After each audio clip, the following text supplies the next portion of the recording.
Bienvenidos.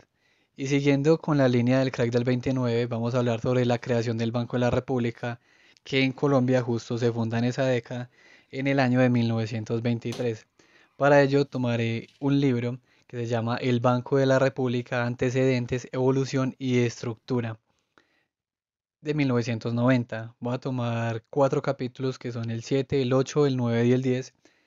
El primero se llama, que es el 7, La creación del Banco de la República y las teorías sobre banca central. ¿Por qué 1923? Este capítulo lo escribió Adolfo Meisel Roca. El autor nos dice que en 1923 la comunicación se daba principalmente por Mula y el río Magdalena. En cuanto a ferrocarriles, Colombia estaba muy atrás. La paz de los años 20 y el auge exportador fueron importantes para desarrollar el país. Para muchos el principal problema de Colombia era el transporte, por lo que sumado al auge exportador vinieron una serie de empréstitos cuyo foco fueron las obras de infraestructura.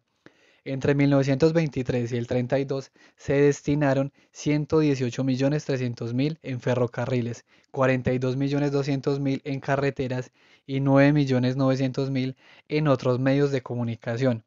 La red de ferrocarriles pasó de 1.481 kilómetros en 1923 a 3.262 en 1934. Las carreteras aumentaron 2.700 kilómetros. Escata se fundó en 1920 y para 1936 transportó 28.897 personas. El cable telefónico aumentó de 5.094 millas en el 1913 a 34.680 en el 27. En 1913 había 100 automóviles y para el 29 había 15.350. Laureano Gómez y Alfonso López Pumarejo criticaron el empleo de los empréstitos, acuñaron la frase "la danza de los millones". En octubre de 1928 Alfonso López dijo, cita, el país no tiene idea siquiera remota de lo que le están costando las obras públicas nacionales, y menos aún de lo que van a costar en definitiva. La incompetencia y el derroche en la construcción y administración de las vías férreas y automobiliarias asume proporciones gigantescas. Fin de la cita. Tomado de Aníbal Noguera, Aproximaciones a Alfonso López, Banco de la República, Bogotá, 1986, página 209. Algunos historiadores no han sido críticos con estas posturas, pues solo se ha comprobado ineficiencia en obras para el río Magdalena. Las demás trajeron buenos resultados para el país. Estas críticas políticas responden más a pensar que los gobiernos anteriores no hicieron nada bueno. William P. McGreevy calculó la rentabilidad de estas inversiones entre 1936 y 1949 y los ferrocarriles dieron resultados muy positivos.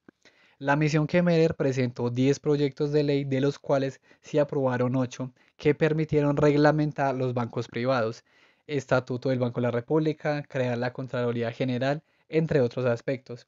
La misión no solo buscaba reformar el sector bancario, sino establecer las pautas necesarias para el buen funcionamiento del patronorum. Emily S. Rosenberg planteó que Estados Unidos buscaba establecer las condiciones mínimas de organización en Latinoamérica para la entrada de capital norteamericano.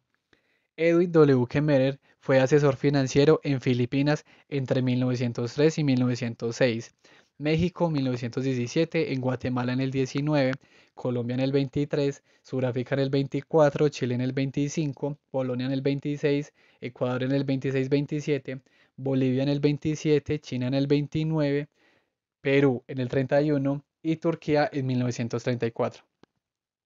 W. Kemmerer fue un convencido defensor de las ventajas del patrono. Tan convencido estuvo de las bondades de dicho régimen monetario que aún después de la revolución keynesiana y hasta el final de su vida, continuó aferrado a sus convicciones iniciales. Debido a la crisis bancaria estadounidense de 1907, surgieron debates sobre un banco central. Hubo mucha oposición y Kemmerer estuvo a favor de esto. Sus ideas para el Banco de la República estaban relacionadas con lo ocurrido en Estados Unidos. Hay dos teorías para explicar el surgimiento de la banca central. Una dice que la evolución del sistema bancario requiere que haya un prestamista de última instancia, sea privado o público. Un banco privado puede tener más pasivos que activos o incluso, aunque el banco sea solvente, puede tener activos con un plazo de recuperación líquida más largo que la de sus pasivos. En esta situación, si hay un pánico y las personas retiran sus depósitos, hay problemas de liquidez y es ahí donde entra el Banco Central. Vera Smith plantea otra situación, en la cual un banco central se funda por necesidades estatales y aunque no hay argumentos para darle el monopolio de la emisión, con el tiempo esto se deja de cuestionar y a partir de allí este pasa a controlar el crédito y las reservas de otros bancos. La discusión sobre la banca central ha surgido y como se vio entre 1871 y el 23, la banca libre en Colombia no fue muy inestable. Colombia se adelantó en la creación de un banco central a países como Canadá e Italia. Las razones no fueron sobre eficiencia económica interna, sino de política económica global. Algunos autores como Mauricio Abella plantean que fue una evolución natural. Sin embargo, es un error, ya que el Banco Nacional y el Banco Central de Reyes, si bien emitían y tenían algunos privilegios, no eran prestamistas de última instancia, que es una característica fundamental de la banca central. Una explicación muy aceptada es que se necesitaba más elasticidad en el numerario. Las reformas de 1905 congelaron la oferta monetaria. Sin embargo, de ser así, la Junta de Conversión de 1909 pudo haberla aumentado y porque entre 1910 y 1923 en general hubo dinero en abundancia. Kemmerer opinó que había abundancia de dinero. Teniendo en cuenta lo anterior y sumado al hecho de que Colombia era el país con menor inversión en el continente, se buscó fundar un banco central para atraer inversión extranjera. Carlos Marichal plantea que los países latinoamericanos buscaron reorganizar sus sistemas financieros con el fin de conseguir préstamos neoyorquinos. En Colombia esto funcionó, pues fue el país latinoamericano en el que más creció la inversión norteamericana entre 1913 y el 29. Tarde o temprano Colombia habría fundado un banco central, ya que una banca múltiple no es viable en el largo plazo. Sin embargo, en este caso, el banco se creó por fines políticos. De hecho, los debates anteriores al hecho nunca mencionaron pánicos bancarios como justificación, pues no eran recurrentes. El caso de Estados Unidos era muy diferente. El siguiente capítulo es el 8. Se llama Realizaciones, limitaciones y tensiones internas de la misión Kermeren en Colombia. Es del mismo libro y este capítulo lo escribió Alejandro López Mejía. El autor nos dice que en septiembre de 1922 llegaron los primeros 5 millones de la indemnización por Panamá. Se pensaba que este dinero debería ser usado para construir ferrocarriles y crear el Banco Central.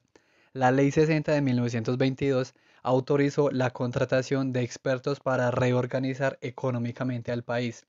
Kemmerer fue recomendado para esta labor y a través de él se buscaron otros tres. Howard M. Jefferson fue integrado para la organización de la banca interna, Fred R. Fairchild para la tributación, Thomas Erlin para los aspectos financieros y contables y Frederick Luquien, un profesor de español como secretario. Con su llegada a Colombia empezaron a entrevistar a personas para conocer la situación del país. Socializaron con la crema del país, jugaban tenis y golf. Asistían a matrimonios buscando ganar adeptos para las recomendaciones que darían. Sus ideas estaban claras antes de llegar a Colombia. Redactaron algunas leyes para ser discutidas en el Congreso y al parecer Kemmerer no estuvo conforme con el nivel de los integrantes de la misión, a excepción de Fairchild. Las sugerencias sobre aspectos bancarios y monetarios no se necesitaban, de hecho ya habían leyes anteriores. El aporte de la misión fue en cuanto al funcionamiento cotidiano del banco. Las sugerencias estaban basadas en las normas de Estados Unidos. La Ley 46 fue una traducción literal de la Ley 45 estadounidense sobre instrumentos negociables. Muchas cosas no se discutieron, no se tuvo en cuenta las condiciones colombianas, se aceptaron con el fin de atraer capital americano. Otros países que contrataron la misión tuvieron recomendaciones idénticas. Cosas como el patrón oro ya se habían pensado desde el final de la Guerra de los Mil Días, pero no fueron aceptadas hasta que fueron sugeridas por un extranjero. Se llevó ante la Corte Suprema la fundación del banco y su monopolio de emisión para que fuera declarado como un acto inconstitucional. Sin embargo, según las leyes aprobadas en las últimas décadas, esto no dio frutos. La Ley 25 de 1923 le permitió al banco el libre comercio de oro, importarlo o exportarlo, no tuvo gravamen y una conmoción podría permitirle suspender el libre comercio de oro. Esto también se atacó, pero la Corte determinó que no era inconstitucional y que teniendo en cuenta las situaciones que se pueden presentar en el comercio internacional, era natural que se permitiera el libre comercio de oro. La emisión también fue atacada, pero no tuvo frutos, y el hecho de que solo hubiera 10 miembros del gobierno en la junta directiva igual, pero la Corte dictaminó que como no era un banco del gobierno, no era necesario determinar un número de miembros. El capítulo 9 se llama La creación del Banco de la República y sus primeras reformas, también de Adolfo Meisel Rojas. Desde la década de 1910 se venía discutiendo la importancia de tener un banco emisor. En 1917 ya había consenso de que este debería seguir los parámetros de la Reserva Federal de los Estados Unidos y la Ley 30 de 1922 autorizó la creación del banco, por lo que cuando vino la misión Kemmerer, el camino ya estaba preparado. La Ley 25 de 1923, redactada por Kemmerer, copió muchas cosas de la anterior. De los 10 puntos, 8 se aprobaron y debido a los problemas del Banco López, la apertura del banco tuvo que acelerarse. El 23 de julio el banco abrió y la crisis se disipó. La junta directiva controló el banco y dirigió la política monetaria hasta 1963, donde pasó a la junta monetaria.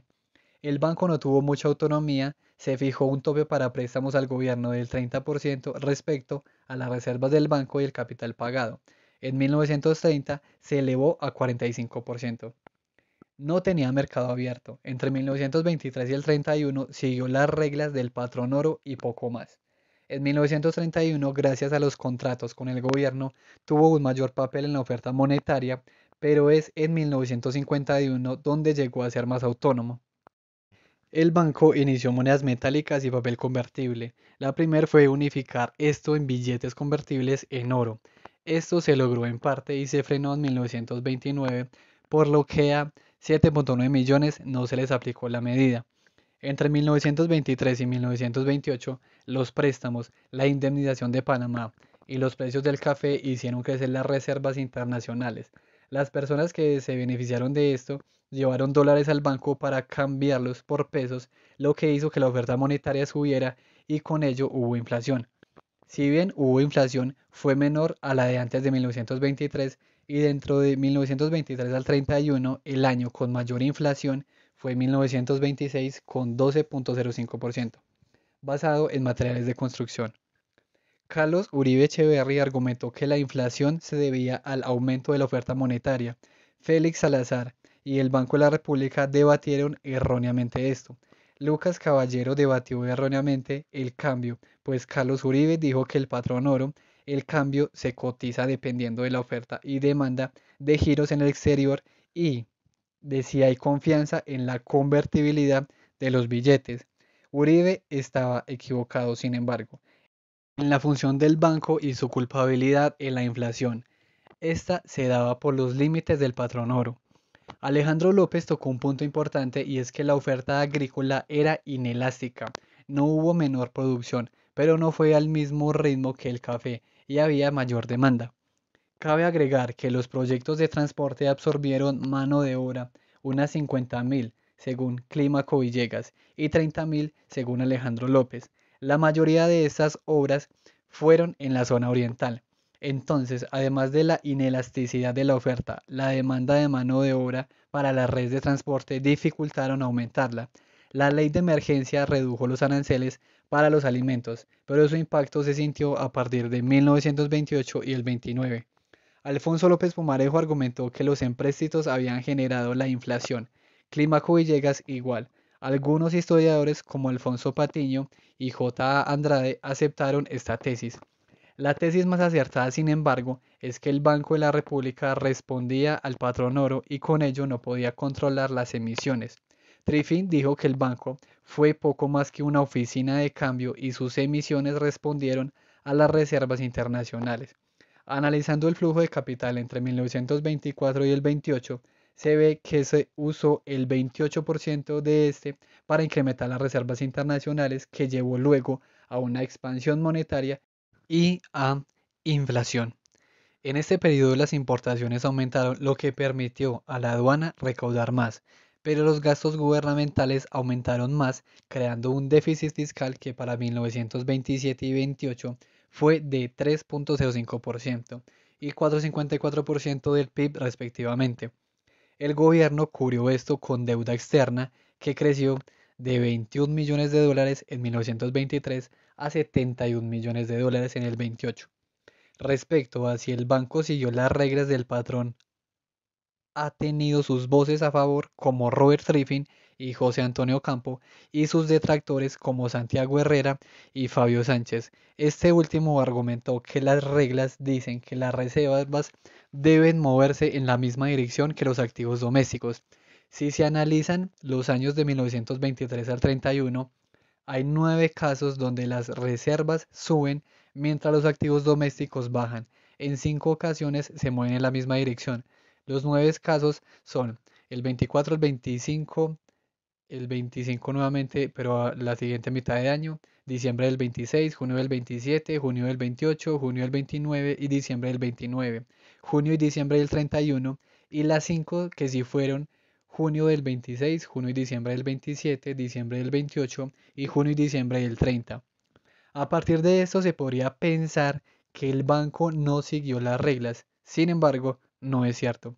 El banco, según los parámetros dados en 1923, no podía prestar al gobierno más del 30% de su capital y reservas. Además, para esterilizar el crédito hubiera subido su tasa de redescuento, lo cual no hizo. Entre 1924 y el 28 fue de 7%, en el 29 de 8%, en el 30 del 7,5 y en el 31 de 7,5. El activo doméstico varió poco, el externo varió mucho, y con ello la base monetaria se comportó a la par que las reservas internacionales. En 1928 se cortaron los préstamos para Colombia, tiempo después a América Latina. El boom de Wall Street hizo que los inversionistas desviaran sus fondos a acciones. El 55,2% de la deuda era de municipios y departamentos, por lo que el gobierno sacó la Ley 6 en junio de 1928 con el fin de controlar los empréstitos. Además, en septiembre del 28 el Departamento de Comercio de los Estados Unidos vio con preocupación esta situación. El ministro de Hacienda no estuvo de acuerdo. Si se mira el porcentaje de las rentas destinadas a la deuda, Colombia tenía un 7,73%, mientras tanto Brasil tenía 29%, Argentina y Uruguay 20% y Chile 22%. José Echavarría la atribuyó la situación con el petróleo. En 1926 se canceló la concesión Barco. Estados Unidos presionó, pero Colombia no cedió. El historiador J. Fred Rip estuvo de acuerdo con que la circular quiso meter presión. A pesar de la caída en el precio del café, Colombia aumentó la exportación del mismo, por lo que pudo compensar esto. Kemmerer felicitó a Colombia por su accionar durante la crisis, por sus buenas reservas de oro que respaldaban los billetes. Poco a poco la situación fue llevando a los países latinoamericanos a abandonar el patrón oro. Colombia lo hizo el 24 de septiembre de 1931.